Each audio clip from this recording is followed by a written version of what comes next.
Okay, let's go into the final this or that. This one's a little bit more fun. Speaking of the LA Yeah. Rams, Yep. both these teams lost in the NFC Championship game last year. The Los Angeles Rams, the Washington Commanders. They didn't make it to the Super Bowl. They were just shy. This or that. Who has a better season in 2025?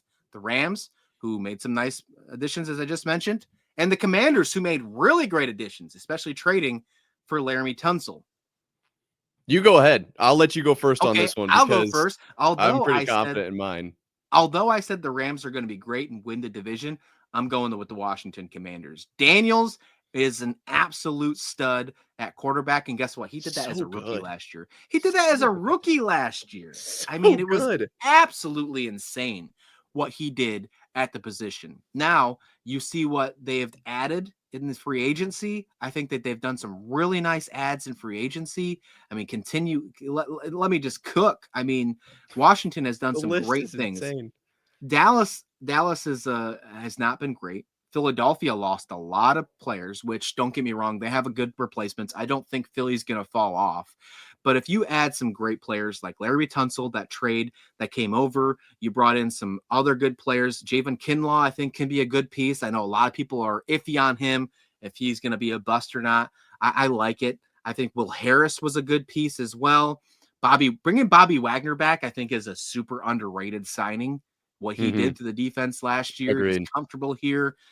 And you got to remember who's running this defense. It's not the defensive coordinator. Dan Quinn is a defensive mastermind, and he gets the ability to focus on that defense while Daniels just does his thing out there in year 2. And then, come on, and then I didn't even bring up Deebo Samuel. I didn't even bring up Deebo Samuel yet. So I have a feeling you're also picking this one. But yeah, I think the Commanders. I mean, if I'm picking today, I mean, this is fun. This is our first episode. Might as well have a fun one. If I'm picking today, the Washington Commanders are my pick for the NFC in the Super Bowl. I don't even hate that. I really don't. They were my pick for the NFC East last year, and they didn't get that done. But I think it's been like 5 millennium since an NFC East champion repeated. So they're my pick this year. I'm just going to go back to it. Obviously, in the next 4 years, I'll be right. I think that they are. Jaden Daniels was mind-blowing what he did last year. And it was so fun to watch the way he played. And for them to run that back, I don't think it's a wild statement at all. I think the style that he plays is very complimentary of the way the NFL works right now. And then they made some huge moves. I mean, this list is enormous. So obviously the re-addition of Bobby Wagner, I do notice that.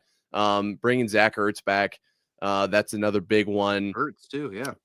Yeah, for Daniels. I think overall that this team is primed in the division they're in. I think they're in a really good spot. Really, that's why it's not the Rams for me, because I do think that the Rams will be good. But at the end of the day, the Cardinals might actually be pretty solid this year, which we say that every year, but Marvin Harrison Jr. Really could turn it up.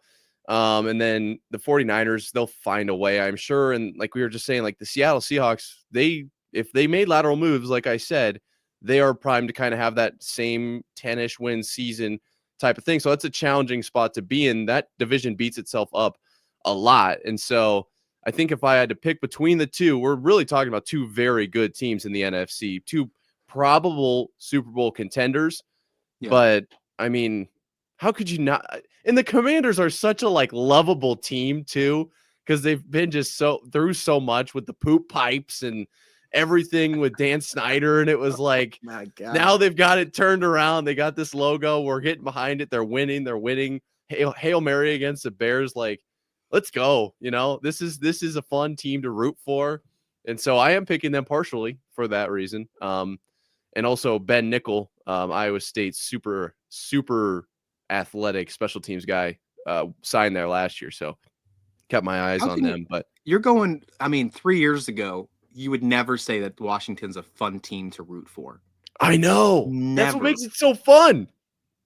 And that's all because of Snyder, right? This new ownership group has definitely changed what we thought about Washington. I mean, Magic Johnson and the rest of the ownership group has brought the magic back to Washington. It really has. It's been super impressive to watch. Obviously, Daniels, I mean, them hitting on the quarterback right off the bat is huge. I mean, we'd be thinking completely different if they would have not hit on their quarterback. We've seen that for multiple years. Cleveland Browns are still trying to find their quarterback for since Bernie Kosar. I mean, they're having a hard time. They're having a really hard time with that. So, I mean, regardless, this is going to be a fun NFL season. I'm super excited for what's to come on this show as well, because we have plenty more to come for you every single day on the 32 Blueprint.